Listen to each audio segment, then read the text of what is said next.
guys, how's it going? Today we're going to be planting some spring crops in our raised bed garden. I gotta say, I'm just so happy to be back out here. Oh, you can see that they have been cleared out.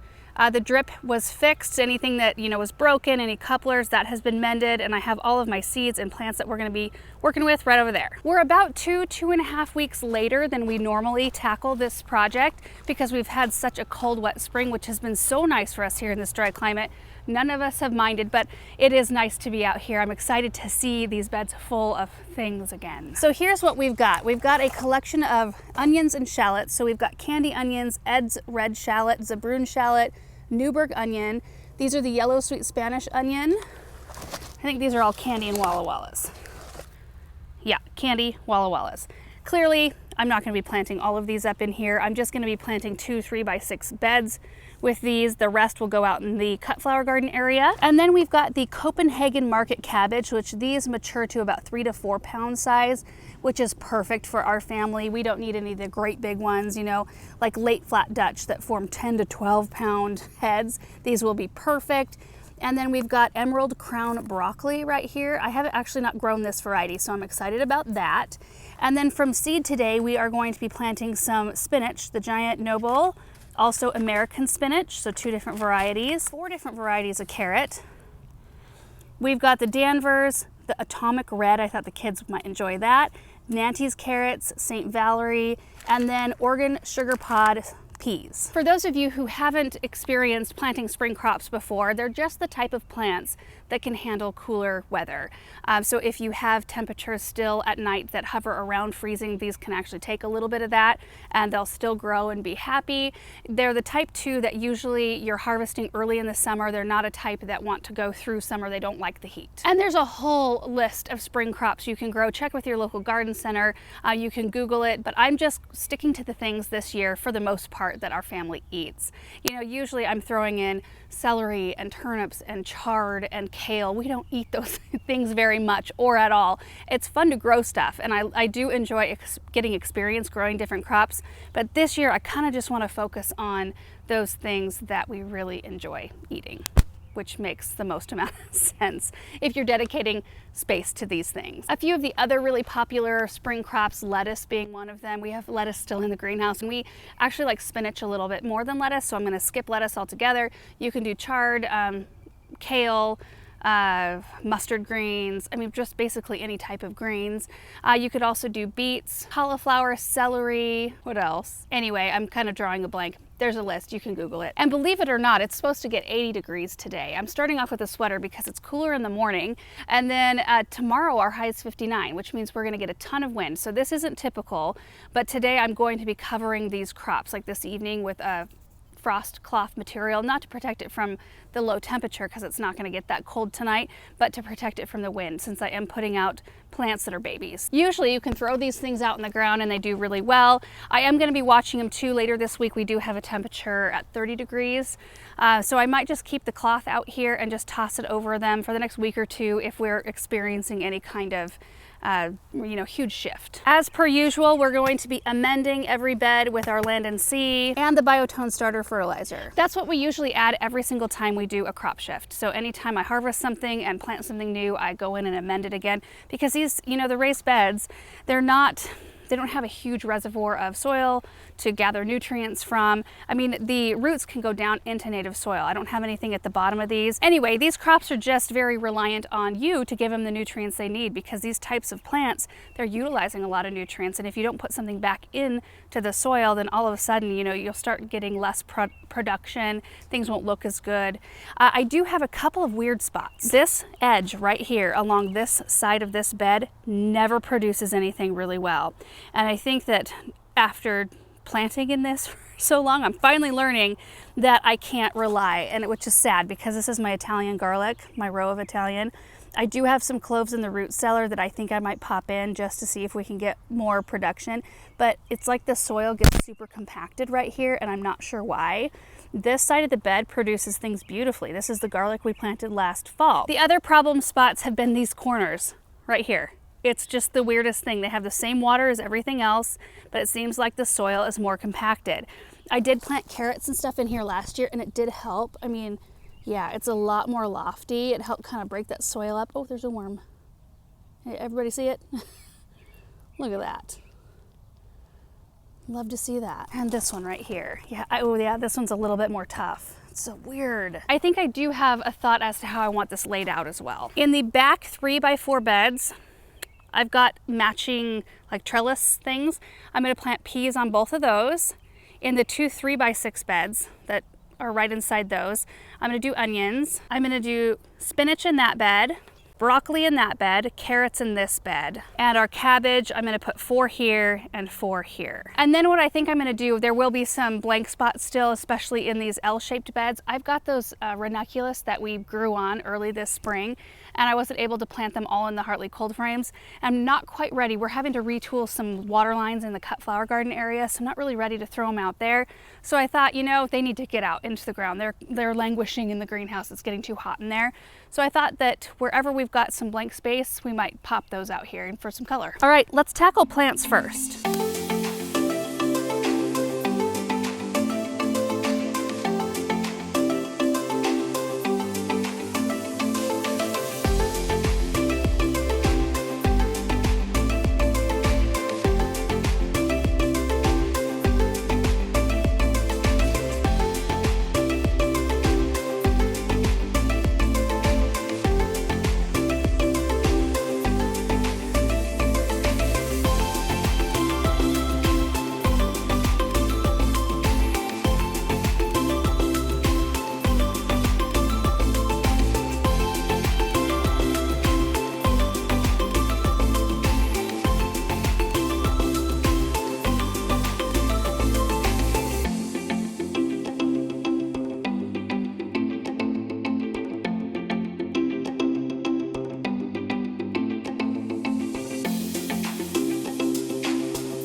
Update here, I got all of the things that we're starting from plants in, and they look so good. In this 3x6 here, we've got Newburgh onions, which I used only about half of what I started, so I'll have some to give away. I did 4 rows, which sometimes I try to squeeze 5 out of it, but I wanted to do just 4 this year, and I spaced them about 4 to 6 inches apart. So I amended with the Biotone starter fertilizer, which for any allium crop in particular, so garlic and onions, shallots, stuff like that, super important to heavily amend their soil because they are heavy feeders. So started with that and then planted the onions and then went in with the land and seed compost just to cover everything up. And then I did drag the hose out and I got them watered in, which Aaron just turned the main water on out here about 30 minutes ago. So I've been seeing him, he's going back and forth, just making sure there's no big leaks anywhere. In these 2 beds here, we've got the Copenhagen Market cabbage. I just love cabbage in this bed in particular. I did the same last year, probably the year before, because when you walk in, like from this angle, as you walk in, it's so fun to see that big, bold texture. Russell's been keeping me company, as per usual. Also, this container right here, last fall we planted the Lonicera Lemon Beauty and some heucherellas and some pansies. The pansies perished, but the other 4 are coming back. There's new growth here, so I might just pop in a little color in between, just let that fill back in. Here's our other bed of onions. I did yellow sweet Spanish. Again, I didn't even use half of what I grew. So I might plant more of those out in the cut flower garden. Did the same spacing on that one. And then this bed has our broccoli in it, which I did. I think I got some angles where it shows you, one, how to separate 2 of the cabbage plants. So 2 of these came together and I was able to separate them. And then also, a lot of times these crops come with kind of a long gangly stem, which makes the plant want to flop over. So I kind of showed you that stem and how you can bury the plant right up to where it turns into more of a strong plant right there. Keeps them from toppling. I also tossed some fertilizer and compost on top of the boxwood right here, which I will do on all the other ones as I get to planting those beds. My goodness gracious, Russell. Look at this thumb. Look at that. All right, now I'm gonna go in with seeds. I've got the spinach and peas, which will go about 1/2 inch deep, and then the carrots, which will go about 1/4 inch deep. Easy. I need to go pick up more of these tags. I picked up a pack of these at my parents' garden center. They're so pretty. I'm just gonna stick this right here. What's right here? I can see something moving.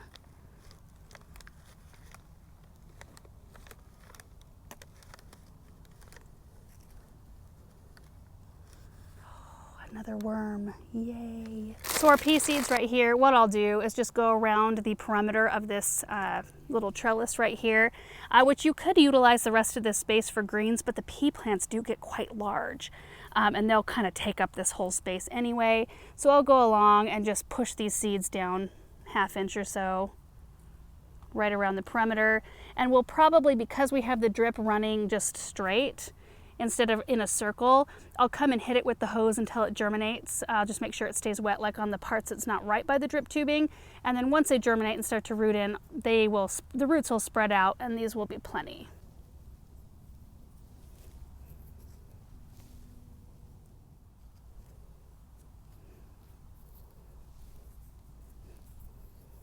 That bed's done, minus the compost. Easy, so fast.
The breeze is starting to pick up a little bit, but we got everything done. The ranunculus, they're gonna need a second because they already looked a little bit rough, a lot of bit rough in the greenhouse. Then I put them outside 2 days ago and I didn't take them back in the greenhouse. I just threw a piece of cloth over the top of them. They'll be okay. They just need a chance to adjust. And even though it doesn't look it quite yet, we did get a lot in the ground today. So we'll just go bed by bed just real quick. Again, we have the cabbage here. There's nothing in this part of the bed. I will be growing tomatoes in these trellises though. We've got the garlic bed, which I did run into the root cellar. I grabbed some more Italian garlic and popped them in, so we'll see what happens.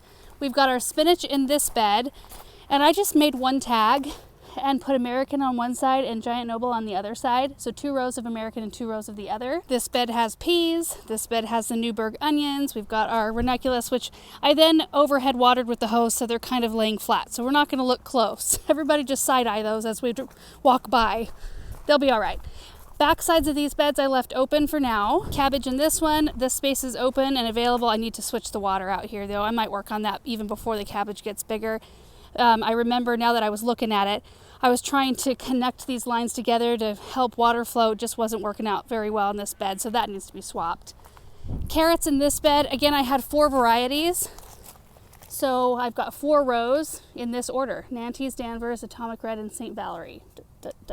Broccoli in this bed, yellow sweet Spanish, Utah onions in this bed, and more peas in this bed. And then in this pot right here, I've had the same 3 4-inch chive plants for like 5 years. They've been sitting here pretty much since the beginning of this garden, and they just keep coming back in this tiny little pot. I think they must be rooted into the ground underneath. And what a fun day out here, just really getting to enjoy the warmth. I mean, I'm maybe a little bit too warm at this point, but we're moving into that season where things are just going to start to explode with growth. I know I'm seeing more weed growth, especially out in the south garden in the grass that we're trying to establish, but it's all good. It's all good signs, and this space right here will fill in so fast. And knowing that there's starter fertilizer and good compost around these plants just makes me feel more confident. That's typically all they get. I rarely come by and actually fertilize later on in the season.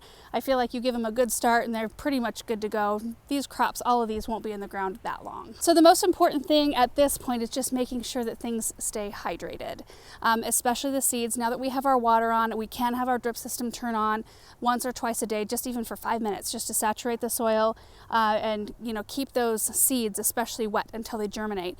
If you don't keep them wet, you'll have spotty germination most of the time and not as good of luck. So just really being diligent in the beginning to make sure they stay wet, which for me that does mean coming out here and visibly looking, because some of these beds I fixed the drip last year and some of them I haven't done it yet. So like last year I came along and I changed our supply line to 1/2-inch black poly right here. So they just connect to the hose. There's a 1/2-inch black poly line that runs right here. And then I tapped in 4 times with our 1/4-inch brown drip tube and just have 4 short rows running. Shorter rows of that 1/4 inch is the way to go. I have it winding around in this bed. So it's just one big old long piece. It starts at the 3/4 inch hose, next right down to 1/4 inch, and then it goes like around, and it's just too much of the 1/4 inch. It's way too long of a run. So what I'm gonna do is tap in, run a 1/2-inch supply line, and then I'll run individual rows off of that. And that will better water this bed. But even when you have a drip system, you have to make sure you keep your eyes on stuff, because drip doesn't always function 100% of the time. Things happen. Breaks happen. Anyway, that is it for today's video. I will probably come back, like I said, if the wind stays like this, it's not too bad. Like it'll come up a little strong and gust, but we have this wall of arbs right here. Really does provide some protection, especially down low. If it kicks up any higher, I'll probably come out with some cloth and even just pin some over the top of where I started seeds so it doesn't dry the top layer of soil out too bad. So thank you guys so much for hanging out with me today. I hope you enjoyed the video, and we will see you in the next one. Bye.